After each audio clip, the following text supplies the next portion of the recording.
তালহা শেখ আপনাকে যুক্ত করা আছে, বলেন। জি, আমার একটা প্রশ্ন ছিল। এটা আসলে আমার প্রশ্ন না, এটা আমার এক মুমিন ভাইয়ের প্রশ্ন। ভাই তো না, বন্ধু আর কি।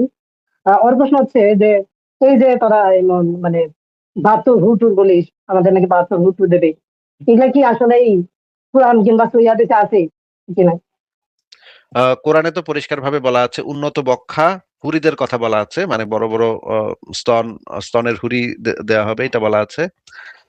তাদের যে বড় বড় স্তন থাকবে, এটা কোরআনে খুব পরিষ্কারভাবে বলা আছে, আপনাকে আমি তাহলে দেখাচ্ছি। এবং হাদিসে ওই জি। যে 72 হুর এবং অন্যান্য বিষয় দিয়ে হাদিসের ভিতরে আছে। কোরআনে যেটা বলা আছে যে সমবয়স্কা তন্নি, মানে উঁচু স্তনের ইয়া থাকবে আর কি, গোলাকার স্তনের। প্রথমে আমরা মাদানী সাহেবের সৌদি আরবের একজন প্রখ্যাত আলেম, সালাফি আলেম, ওনার বক্তব্যটা শুনি, শোনেন। এবং নব্য যুবক সমবয়সিকা নব্য যুবতী তাদের জন্য রয়েছে। হুরে ইন, সমবয়সিকা নব্য যুবতী তাদের জন্য রয়েছে। এই তো ভাব অর্থ করলাম, কিন্তু শাব্দিক অর্থগুলি বলে দিই। কাওয়াইদ, কাবাতুল নির্ভবচন, কাবাতুল নির্ভবচন হচ্ছে কাওয়াইদ, তো বা কাইবাতুল। তো এই কাফ আইন বা এর মানে হচ্ছে কোন উঁচা স্থান। কোন উঁচা স্থান কি বলা হয়? কাব বলা হয়। এই জন্য কাবা ঘরকে কাবা ঘর বলা হয়। কাবা ঘর কেন বলা হয়? কারণ এই ঘরটা কত উঁচা এখন অন্যান্য ঘরের তুলনায়।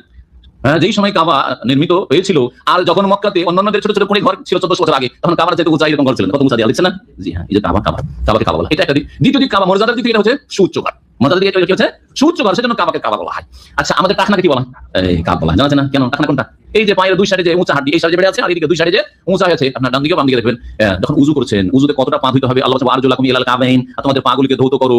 দুই টাকনা পর্যন্ত, এক টাকনা কিন্তু আল্লাহ বলেন। তাহলে বোঝা গেল যে প্রত্যেকটা পায়ে কি রয়েছে? দুটো কাব রয়েছে। দ্বিবচন তাসনিয়া, আল্লাহ বলেন কাবাইন, একটা এদিকে উঁচা হাড়ি আর একটা এদিকে উঁচা হাড়ি। জি হ্যাঁ, এই উঁচা হাড়ির কারণে এই হাড়িগুলোকে কি বলা হয়? কাব বলা হয়, কাবাইন বলা হয়। তো এমন তাদের জন্য ষোড়শী যুবতী, নব্য যুবতী রয়েছে, যাদের স্তনগুলি উঁচু হবে আর নতমুখী হবে না। কি হবে না? নতমুখী হবে না। কারণ মানুষের প্রকৃতি হচ্ছে, স্বভাব হচ্ছে একটা পুরুষের নারীর দিকে আকর্ষণ আছে। আর সেই ক্ষেত্রে যদি সেটা নতমুখী হয় স্তন, তাহলে সেটা আকর্ষণীয় নয়। পক্ষান্তরে সেটা যদি নতমুখী না হয়, তাহলে সেটা কি আকর্ষণীয়? বড় স্তন আকর্ষণীয়। তাই আল্লাহ রাব্বুল আলামিন জান্নাতি রমণীদের, জান্নাতে যে সব নিয়ামত জান্নাতীদের আল্লাহ দেবেন, হুরে ইন, তাদের কথা বলতে গিয়ে এই গুণটি উল্লেখ করেছেন। আচ্ছা, আমরা বুঝলাম যে স্বর্গে মানে জান্নাতের হুরদের এই গুণটির কথা আল্লাহ উল্লেখ করেছেন। আর অনেকগুলো ভিডিও আছে, আপনি একটু সংশয়.com-এ ঢুকে দেখে নেন। এবং কোরআনে যেটা বলা আছে, এই যে আয়াত আলোচনা হুরিবৃন্দ, কুমারী এবং তাদের স্বামী ভক্তা অনুরক্তা, এই যে তাফসির ইবনে কাসিরে যেটা বলা আছে, সেটা আমরা একটু দেখি। তাফসির ইবনে কাসিরে যেটা বলা আছে যে উন্নত বক্ষ বিশিষ্টা নবযৌবনা সমবয়স্কা হুর, এবং আরো নিচে বলা হয়েছে যে তোমরা কি বর্ষণের আকাঙ্ক্ষাকারী, তখন সমবয়স্কা সুঢৌল স্তন বিশিষ্টা হুর বর্ষণ করিবে। ইবনে আব্বাস বলেন অর্থ পরিপূর্ণ পানপাত্র। তো হাদিসে যেটা আছে যে রিয়াজুস সালেহিন হাদিস গ্রন্থ, এইটা হচ্ছে গিয়ে সহিহ বুখারী এবং সহিহ মুসলিমের ভিতরে এই জিনিস, এই হাদিসগুলো আছে, যে নাম্বার নিচে দেয়া আছে, আপনি দেখে নিন। এখানে যেটা বলা আছে যে আহ আহ নবী সাল্লাল্লাহু আলাইহি ওয়াসাল্লাম বলেছেন, নিশ্চয়ই জান্নাতে মুমিনদের জন্য একটি শূন্য গর্ভ মতির তাঁবু থাকবে, যার দৈর্ঘ্য হবে 7 মাইল।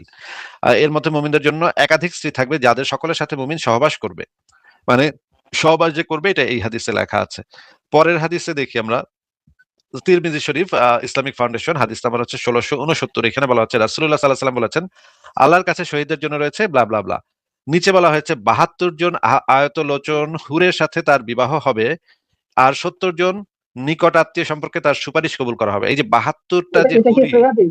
হ্যাঁ এটা সহিহ হাদিস, সুনান তিরমিজি শরীফের 1669 নম্বর হাদিস। এখানে একদম স্পষ্টভাবে 72টা আয়াতলোচনা হুরের সাথে বিবাহ দেওয়ার কথা বলা হয়েছে। এবং এটা তিরমিজি শরীফে আছে, মানে তিরমিজি নরমাল যে তিরমিজি, এটা হচ্ছে সুনান তিরমিজি শরীফ, আর তিরমিজি শরীফের হাদিস নাম্বার হচ্ছে 1663।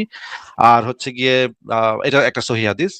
এবং ইমাম আবু ইসা বলেছেন এটা হাসান সহিহ গারিব, তবে এটা এটা আলবানির তাহকিকে এটা সহিহ গ্রেডিং দেওয়া হয়েছে।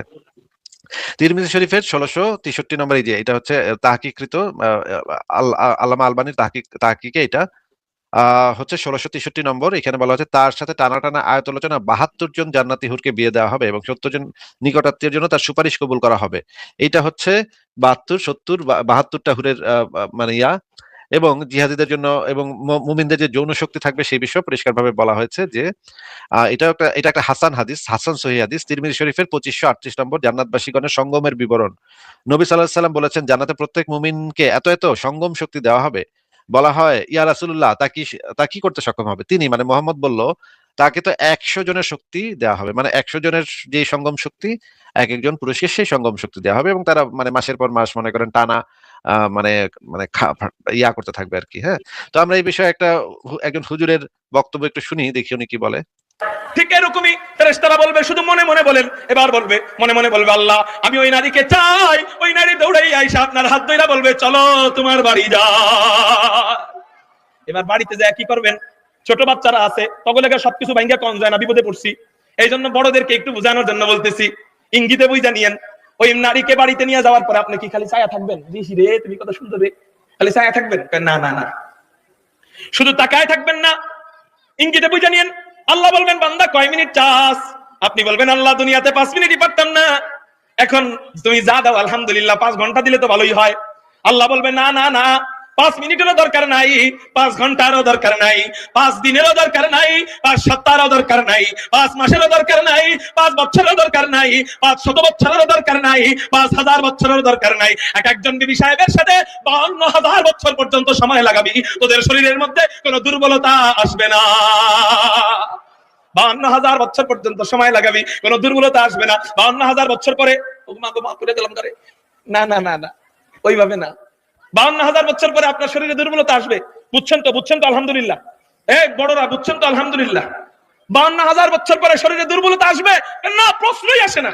52,000 বছর পরে যুবক যৌবন মনে হবে যেন আরো এসে গেছে। সুবহানাল্লাহ।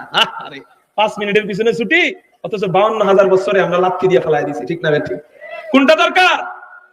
52,000 বছর দরকার। আপনি চাইলে আরো বেশি, আরো বেশি। আরে দুনিয়ার ইতিহাসই তো, দুনিয়া সৃষ্টিই তো এখনো যদি হিসাব করা শুরু করি আব্বাজান আদম থেকে নিয়ে, দুনিয়ার সৃষ্টিই তো এখনো 52,000 বছর সারে নেই। অথচ আল্লাহ 52,000 বছর পর্যন্ত এক একজন বিবি সাহেবের সাথে জান্নাতে সময় কাটাবেন। সুবহানাল্লাহ। জান্নাতের মধ্যে বউ বাজার হবে, বউ বাজার, বউ বাজার। আমাদের দুনিয়ায়ও কিন্তু কোন কোন জায়গায় বউ বাজার আছে। ছোটকালে যখন অবুঝ ছিলাম তখন মনে করতাম এই বউ বাজারে মনে হয় বউ কিনতে পাওয়া যায়, ওখান থেকেই মনে হয় বউ কিনে আনে, এটা মনে করতাম আর কি, ছোটকালের ভাবনা, চিন্তা ভাবনা। কিন্তু পরে দেখলাম আসলে এই বউ বাজার হলো বাটপাড়ির বউ বাজার, কোনো বউ নাই। কিন্তু জান্নাতের মধ্যে আল্লাহ পাক রব্বুল আলামিন বাস্তবের বউ বাজার দিবেন, আপনি বউ কিনতে যাইবেন। এই হাদিসের কথা কিন্তু এগুলা বানায়া বলতেছি না, প্রত্যেকটা শব্দ হাদিসের অনুবাদ। যাওয়ার পরে দেখবেন ছবি, মেয়েদের ছবি, জান্নাতি রমণীদের ছবি আল্লাহ পাক রব্বুল আলামিন এক একজন ফেরেশতাকে দোকানদার বানায়া এই দোকানের মধ্যে ছবি সাজায় রাখছে। দেখবেন মার্কেটে গেলে কাপড়ের দোকানে মূর্তি সাজায় রাখে না, মহিলাদের মূর্তি, পুরুষদের মূর্তি, জায়েজ আছে। কিন্তু জান্নাতের মধ্যে ওখানে ওখানে তো জায়েজ না জায়েজের কিছু নাই। তো ওখানে আল্লাহ পাক রব্বুল আলামিন দিয়ে দিবেন এক এক ফ্রেমের ভিতরে সুন্দরী সুন্দরী রমণী। ফ্রেমের ছবিটা দেখে আপনি বলবেন, ইস রে ওইটা কত সুন্দর, ওইটা যদি পাইতাম রে, ওইটা ফ্রেম থেকে টপটপ করে পড়ে বলবো যে আমি এটা এতক্ষণ ভিতরে আসছিলাম, এখন চলেন আপনার বাড়িতে যাই। এতক্ষণ আমি এই ফ্রেমের ছবির ভিতরে ছিলাম, এখন চলেন আপনার বাড়ির ভিতরে যাই। সুবহানাল্লাহ।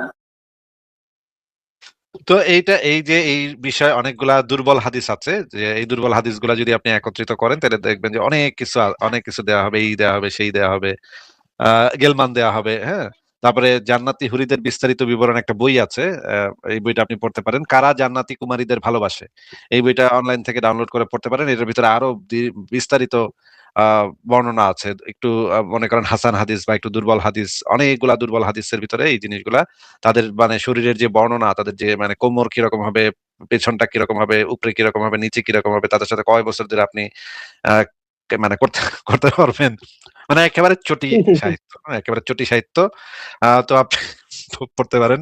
আল্লাহ যে মানে পতিতালয়ের দালাল, আল্লাহ যে একজন পতিতালয়ের দালাল। ভাই এই পতিতালয়ের দালালও তো এইরকম ইয়া করতে পারে না, যেটা আল্লাহ যেভাবে ইয়া করছে আর কি, লোভ দেখাইছে জিহাদের জন্য। তো এটা আপনি দেখতে পারেন। আর কি কিছু বলবেন ভাই? জি, এটা আমার বন্ধুর প্রশ্ন না, এটা আমার এখন এই প্রশ্নটা জাগলো। আহ আচ্ছা, বুঝলাম ছেলেরা তো আই মিন হুর পাবে, তাতে না, তো হুর মেয়েরা পাবে, কিছু ঠিক পাবে আছে। না, মেয়েরা কিছু পাবে না ভাই। মেয়েরা- মেয়েরা তাদের জামাইরা পাবে, তাদের কিন্তু জামাইরা পাবে। কিন্তু এই যে, মুমিন হ্যাঁ কিন্তু বলেন। মেয়েরাই বেশি, মুমিন হ্যাঁ কিন্তু মুমিন, মেয়েরাই বেশি, ছেলেদের চেয়ে। হ্যাঁ ওরা যে হুদাই কি কি করতে মানে মুমিন হয় এটা বুঝি না ভাই, আমিও বুঝি না।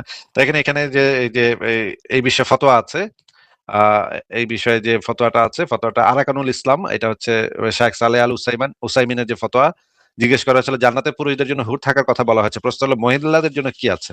এর উত্তর দেওয়া হয়েছে, দেখেন, জান্নাতীদের চাই পুরুষ হোক মহিলা হোক, মহিলাকে আল্লাহ তাআলা জান্নাতে দুনিয়ার স্বামীর সাথে বিবাহ দিয়ে দিবেন। যেমন আল্লাহ বলেছেন, মানে এই যে জান্নাতে মহিলাকে দুনিয়ার যে স্বামী ছিল তার সাথে বিয়ে দিয়ে দিবে। আর দুনিয়াতে যদি অবিবাহিত থাকেন তাহলে জান্নাতে তার ন্যায় তার নয়ন জুড়ানো কোনো পুরুষের সাথে বিবাহের ব্যবস্থা করবেন। মানে 72-70টা পাইবো না, ঋত্বিক রোশন, সালমান খান, শাহরুখ খান এদের কাউরি পাইবো না ভাই। হ্যাঁ, জনি ডিপ বা মনে করেন এরকম কাউরি পাইবো না। হে পাইবো কি তার ওই বুইরা জামাই, যেটা পেটমোটা বুইরা জামাই, ওইটারই পাইবো। ঠিক আছে, মানে ওদের আর কোনো ইয়া নেই। আচ্ছা, এই বিষয়ে আমাদের মুফতি ইব্রাহিম খুব ভালো কথা বলেছেন, ওনার কথাটা একটু শুনি তাইলে। শোনেন আপনি, আমি একটু ছাড়ি। আল্লাহ তাআলা জান্নাতে পুরুষদেরকে 72 জন করে হুর দেবেন, তাহলে নারীদেরকে কি দেবে? এই প্রশ্নটা কতবার যে উত্তর দিছি ভাই। আচ্ছা, এটা কি কোনো মর্যাদার বিষয় হয় যে একজন মহিলা এখানে ফ্ল্যাটে থাকে, ওনার বাসা লাইন ধরে পুরুষরা আসে, মানিজ্য থাকে? তো দুনিয়াতে যদি মানিজ্য থাকে না, বেহেশতের হুরিরা তো আরো ভয়ঙ্কর মানিজ্যতের ব্যাপারে। কখনো একটা নারী একাধিক পুরুষের জন্য কোনো ধর্মেই এটা নাই, আর কোন নারীর অন্তরেও এটা নাই, এটা হয় না। নারীরা কখনো এটা হলো কি লেখা আছে? জান্নাতি নারীদের হ্যাঁ ভাই, কি বললেন? না, উনি যে বলছে যে কোন নারীর মনে একাধিক পুরুষ পাওয়ার ইচ্ছা নাই, এটা কি উনি সব নারীদের মনে দিয়ে দেখছে? তাহলে তো আল্লাহ মাইন্ড কন্ট্রোল করবে, তাই না? আবার যে জান্নাতে গিয়ে মেয়েদের মাইন্ড কন্ট্রোল করে ফেলাবে, তাহলে তো আর এটা জান্নাত হলো না। যদি মানে ইচ্ছাই না জাগে, তার তো যা ইচ্ছা তাই করতে পারবে, করার কথা, তাই না? জান্নাত তো জিনিসটাই তো এরকম ছিল যে যা ইচ্ছা তাই চাইতে পারবে। এই যে আল্লাহ তো বলছে যা ইচ্ছা তাকে দিবে, তাইলে আবার বলতেছে কেন যে ইচ্ছাই করবে না? মানে আর কোন মহিলার কি ইচ্ছা করবে এটা তো তুই করে দিবি না, এটা ওই সে বুঝবো। এরকম তো হইতেই পারে এক মহিলার মানে আল্লাহরে ভাল লাগছে বা মানে মোহাম্মদ রে ভাল লাগছে, হ্যাঁ, বা মনে করেন জনি ডিপরে দরকার, বা মনে করেন সালমান খানের দরকার, এন্ড কি দিব না? না, এরা তো কিছুই পাবে না। তো আমরা একটু শুনি আর কি বলে। ব্যাপারে সূরা রহমানে তো পড়েছেন কাসিরাতুত তারফাইন, জান্নাতি নারীরা কাসিরাতুত তারফ, তারা তাদের চক্ষুকে স্বামীর উপরে এমন নিবদ্ধ রাখবে, স্বামী ছাড়া অন্য কোন পুরুষ যদি বিশ্বের 1 নম্বর পুরুষ হয়, জান্নাতের 1 নম্বর পুরুষ হয়, চোখের কোনা দিয়েও দেখবে না ওরা, এতটা স্বামী ভক্ত ওরা। আল্লাহু আকবার। এটা এটা হবে না। পুরুষরা যাবে, পুরুষ হলো ভ্রমরের মতো, হাজার ফুলের কাছে যায়, এটা তার স্বভাব। কিন্তু নারী যারা, ওরা ফুলের মতো, ওরা কারো কাছে যায় না। সৃষ্টিকর্তা বানাবার সময় এইভাবে বানিয়েছেন, এটা নিজের জন্য তো হুর থাকবে। নারীরা সেই ক্ষেত্রে জান্নাতি রমণীরা, জান্নাতে যে সমস্ত নারীরা যাবেন, তারা সেখানে এই ধরনের কি পাবেন? প্রিয় দর্শক, এই প্রশ্নটি এবং এই বিষয়টি নারী এবং পুরুষের যে সৃষ্টি তত্ত্ব, সেখানেই আল্লাহ পাক রব্বুল আলামিন পুরুষের ফিতরাতের মধ্যে, পুরুষের স্বভাবগত যে বৈশিষ্ট্য, সেখানে একটি বৈশিষ্ট্য রেখেছেন। তার বিপরীতে নারীত্বের মধ্যে স্বভাবগত যে বৈশিষ্ট্য আল্লাহ পাক রব্বুল আলামিন রেখেছেন, সেটি হলো কোন সম্ভ্রান্ত নারী পৃথিবীর, সে কখনোই একসঙ্গে তার উপর একাধিক পুরুষের আধিপত্য বা একাধিক পুরুষের সাহচর্য একজন সম্ভ্রান্ত নারী কখনোই পছন্দ করে না, এবং এটাকে সে মেনে নেয় না। বরং একজন প্রকৃত সম্ভ্রান্ত নারী একই সঙ্গে একাধিক পুরুষের তার প্রতি আকর্ষণ বা একই সঙ্গে একাধিক পুরুষের অধীনস্থ হওয়াটাকে নারীত্বের চরম অবমাননা এবং কলঙ্ক হিসেবে গণ্য করা হয়। কাজেই সেই হিসাবে জান্নাতের মধ্যে যারা জান্নাতি নারী হবে, তারা তো অবশ্যই অনেক সম্ভ্রান্ত, অনেক উন্নত চিন্তার অধিকারিণী হবে। তারা কখনোই এমন বিকৃত রুচি সম্পন্ন হবে না যে তারা আল্লাহ রাব্বুল আলামিনের কাছে মানে একাধিক চাওয়া মানে বিকৃত রুচি, তাই না? বুঝলাম আমরা, একাধিক একসাথে এতগুলা চাওয়া এটা হইতেছে বিকৃত রুচি। তো সে কিন্তু মানে বইলা দিল যে মুসলিম পুরুষরা হইতেছে আসলে বিকৃত রুচির, সে কিন্তু আসলে এটাও একই সাথে বলে দিল। এই ভিডিওটা অনেক বড়, আমি তাহলে আর দেখাইলাম না, আপনি দেখে নিতে পারেন সংশয়.com ঢুকে, জ্ঞানকোষ পাতাতে আছে। তালহা শেখ ভাই, আপনার কি আর কিছু বলার আছে?